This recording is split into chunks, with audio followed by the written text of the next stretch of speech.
Dulunya saya sebelum hijrah, saya bernama Yohanes Soter. Saya mengucapkan 2 kalimat syahadat pada tahun 1987 atas dasar kemauan sendiri dan juga ketika saya mendengarkan suara azan. Dulunya saya tidak suka mendengarkan suara azan. Seiring waktu sekian lama, pada suatu hari saya kepingin sekali ingin mendengarkan suara azan. Nah, saya buka televisinya, itu televisi hitam putih. Kebetulan pas waktunya azan. Di saat itulah saya melihat suara azan, mendengarkan suara azan. Terus Allahu Akbar, Allahu Akbar. Terasa bergetar di hati saya. Seolah-olah saya ini terpanggil untuk ingin lagi untuk mendengarkan suara azan. Jadi itu terjadi beberapa kali dengan diri saya. Kalau saya tidak mendengarkan suara azan, rasanya belum puas. Tidak ada kepuasan di dalam hati. Nah, jadi pada suatu saat saya memberanikan diri untuk melantunkan suara azan. Saya lari ke belakang rumah. Kebetulan di belakang rumah kami itu ada hutan, kurang lebih 50 meter dari rumah. Disitulah saya berdiri mengikuti gayanya orang yang sedang azan.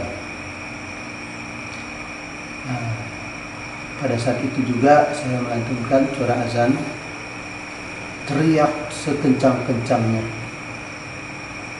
dengan meneteskan air mata. Nah, setelah itu sudah beberapa bulan ingin melaksanakan sholat, tapi itu tidak mungkin saya lakukan di rumah karena keluarga saya masih non-muslim semuanya. Kalau itu saya lakukan, pasti keluarga saya tidak akan setuju. Saya mengambil inisiatif ingin kabur dari rumah. Itu terjadi sudah berapa lama saya pikirkan. Saya mau lakukan lari dari rumah, takut dikejar orang tua, dimarahin orang tua. Mungkin hampir setengah tahun saya merencanakan untuk lari dari rumah. Pada suatu saat itu akan terjadi. Itu terjadi, saya akan lakukan lari dari rumah karena kepingin betul-betul ingin bersyahadat. Tapi pada saat itu saya tidak tahu apa itu syahadat, bagaimana cara untuk masuk Islam. Nah, pada subuh harinya, sebelum subuh itu saya mendengarkan ada cerita, ada beberapa orang ingin pergi merantau dari kampung kami itu. Kampung saya itu asalnya dari Benua Martinus, daerah Kecamatan Embaluhulu. Ingin merantau itu jalan kaki dalam waktu 3 hari 2 malam. Sempat takut pergi dari rumah, takut nanti dikejar, dijumpai, dipukul pastinya. Takut juga tidak mampu dengan jarak yang begitu lama. Terus karena tadi keyakinan ini udah mantap, rasanya mantap, ingin memeluk agama Islam, apapun resikonya saya tetap laksanakan. Saya tetap lakukan dengan bermodal tekad. Saya ikut teman-teman pada waktu subuh hari itu sekitar 7 orang. Kami pun jalan kaki. Sebenarnya mereka itu yang saya ikutin itu tidak mau. Mereka marah dengan saya, mengusir saya pulang lagi. Mengusir saya pulang, jangan ikut kami. Nanti kami habis dipukul bapakmu, ditembak bapakmu, dibunuh bapakmu. Saya bilang, jangan takut. Tidak ada yang terjadi. Biarlah saya tahu jawab. Ini kemauan saya. Saya bisa jawab. Berulang kali mereka mengusir saya pulang, tapi tetap saya nekat ikutin mereka dengan nangis-nangisnya saya.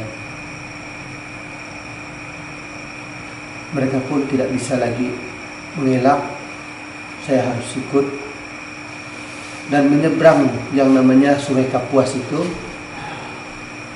tanpa pakai alat seperti sampan untuk menyeberang. Luasnya Kapuas itu kurang lebih 100 meter. Kebetulan pada hari itu airnya agak sedikit naik pasang. Nah, jadi sudah setengah hari perjalanan kami, ada rasa di hati ingin balik lagi, ingin pulang lagi ke rumah. Tapi rasa takut saya itu mengalahkan saya untuk balik lagi. Karena apa? Kalau saya balik lagi, otomatis saya akan dipukul. Saya akan dimarah. Jangankan pergi setengah hari. Kami itu kalau tanpa izin, setengah jam aja keluar dari rumah tanpa ada izin, tanpa diketahui kemana arah perginya, pulangnya tetap ke rotan. Di rotan oleh orang tua. Bukan mereka tuh marah benci dengan kami, tidak. Itu tanda mereka sayang. Mereka menunjukkan kedisiplinan kepada kami. Kami diajar disiplin. Jangan sampai membuang-buang waktu sia-sia. Nah, terus tidak terasa sore pun datang. Kami mulai mencari tempat penginapan. Namun kami masih jauh dari rumah tetangga, dari rumah kampung. Terpaksa kami nginap di kebun yang udah tidak berpenghuni lagi. Di situ ada pondok.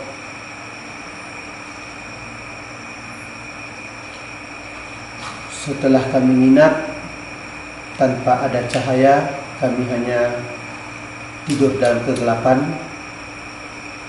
Besoknya lagi sekitar jam 3 pagi kami melanjutkan perjalanan lagi. Kenapa kami melakukan perjalanan jam 3 pagi? Karena pada saat itu belum ada cuaca yang panas, enak kalau melaksanakan perjalanan. Nah, itu kami lakukan selama 3 hari 2 malam. Sesampainya kami di kampung yang kami maksud, yaitu Kampung Badau. Dulunya itu tidak tahu bahwa itu kecamatan. Kita tahunya itu hanyalah Kampung Badau. Rupanya Kampung Badau ini perbatasan langsung dengan Malaysia, dengan Sarawak yang dinamakan dengan Lubuk Hantu. Nah, jadi sampai di sana ketemulah dengan seseorang.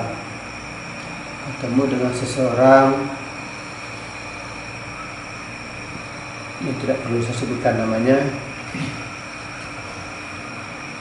Dia mengajak ke rumah untuk tinggal di tempatnya. Dan maka kami pun ikut nginap di rumahnya. Keesokan harinya teman-teman saya tadi yang 6 orang itu melanjutkan perjalanan masuk ke Sarawak, Malaysia. Dan saya tinggal di sana. Karena apa? Saya kepingin sekolah lagi. Waktu itu saya baru kelas 2 SMP. Saya ingin sekolah lagi. Nah, setelah itu saya tinggallah dengan orang itu. Teman-teman saya pergi ke Malaysia. Udah hampir 1 bulan di sana. Pada subuh hari saya lihat orang pada mandi ke sungai. Kenapa hari ini awal semuanya mandi ya? Saya gituin. Hari-hari lain kan tidak pernah mandi jam segitu, sekitar jam 5-an. Biasanya mandi tonda jam 6, setengah 7, jam 7 paling ramai. Tapi waktu itu awal. Langsung saya tanya, kenapa nih orang nih? Kok awal semuanya mandi? Oh, ada ini hari raya Idul Adha. Oh gitu kah? Nah, setelah itu saya lihat juga setelah mereka mandi berpakaian rapi, pakai sarung, pakai baju koko, yang perempuannya pakai pakaian muslimah, pakai minyak wangi, harum. Tertarik pingin ikut. Saya tanya, boleh tidak saya ikut? Tapi orang itu bilang, jangan, kamu kan belum masuk Islam. Boleh, karena nanti kesana itu bukan ini sholat katanya, sedangkan kamu kan belum pernah sholat. Ya juga sih. Terus, ya udah. Sebelum mereka pulang sholat, saya nunggu mereka di tepi jalan. Akhirnya pun para jamaah tadi itu pulang jalan kaki. Dulunya belum ada kendaraan, jangankan sepeda motor, sepeda engkol pun tidak ada di kampung tersebut. Nah, saya lihat mereka pulang, salaman sama tetangga dengan orang tua. Saya lihat, waduh, indah banget. Indah sekali suasana hari ini. Andaikan begini terus-terusnya, nggak ada pertengkaran, tidak ada keributan. Lalu saya panggil orang tua yang berpulang dari sholatnya. Saya bilang, Pak, saya masuk Islam. Dia kaget. Mau masuk Islam? Iya. Benaran nih? Iya benar. Lama dia nak jawab. Gimana lagi ya? Nantilah saya pikirkan. Udah 1 jam. Rupanya dia memanggil para penghulu, para tokoh-tokoh agama datang ke tempat saya diam tadi. Nah, sampai di sana mereka memanggil saya. Apa benar kamu ingin memeluk agama Islam? Iya. Dari hatimu ada atau orang paksaan? Oh, saya bilang dari hati saya sendiri, tidak ada yang maksa. Ya udah kalau gitu, kamu mandi dulu. Saya udah mandi. Enggak, mandi aja lagi. Mandi. Setelah saya mandi, pulang ke atas, ganti pakaian lagi, duduk sama mereka. Lalu saya pun dituntun untuk mengucapkan 2 kalimat syahadat. Singkat cerita, saya pun melaksanakan. Saya pun mengucapkan 2 kalimat syahadat. Banyak yang menangis melihat saya mengucapkan 2 kalimat syahadat pada hari itu. Nah, sore harinya saya melihat orang pergi ke sungai lagi mengambil air wudhu. Saya tanya, mau kemana? Oh, mau sholat maghrib. Ikut enggak? Boleh, tapi saya belum ada sarung, belum ada pakaian koko. Enggak apa-apa, pakai itu aja, enggak apa-apa, pakai celana panjang aja, enggak apa-apa, pakai itu enggak apa-apa, yang penting bersih. Oh ya udah, saya pun songkok belum ada, dikasihlah mereka songkok hitam. Nah, ikutlah pada sore itu saya ikut sholat maghrib perdana saya. Belum tahu apa-apa. Saya mengucapkan Allahu Akbar itu aja. Al-Fatihah belum tahu, Qulhu belum tahu. Belum ada ayat yang saya tahu. Setelah 1 bulan lebih, terdengarlah berita saya memeluk agama Islam ke kampung. Yang mendengarkan itu adalah bapak saya, waktu itu beliau masih hidup. Marah besar dia ngamuk, dia siapkan senjatanya, diisinya dengan peluru, diansahnya parang, dia nekat ngejar saya. Dia juga ingin, niatnya itu tidak ada lain tidak ada bukan, memang ingin menghabisi siapa saja yang terlibat yang mengislamkan saya. Alhamdulillah, dengan izin Allah, beliau pun tidak sampai datang ke kampung tempat saya bersahadat. Nah, seiring perjalanan waktu, sekitar 2 tahunan, saya pun mencari bapak. Udah kangen, ingin ketemu dengan beliau. Alhamdulillah, Allah mudahkan. Saya ketemu, saya pulang kampung, ketemu dengan beliau. Beliau pun lagi sedang bawa barang belanjaannya. Saya kejar, langsung saya peluk.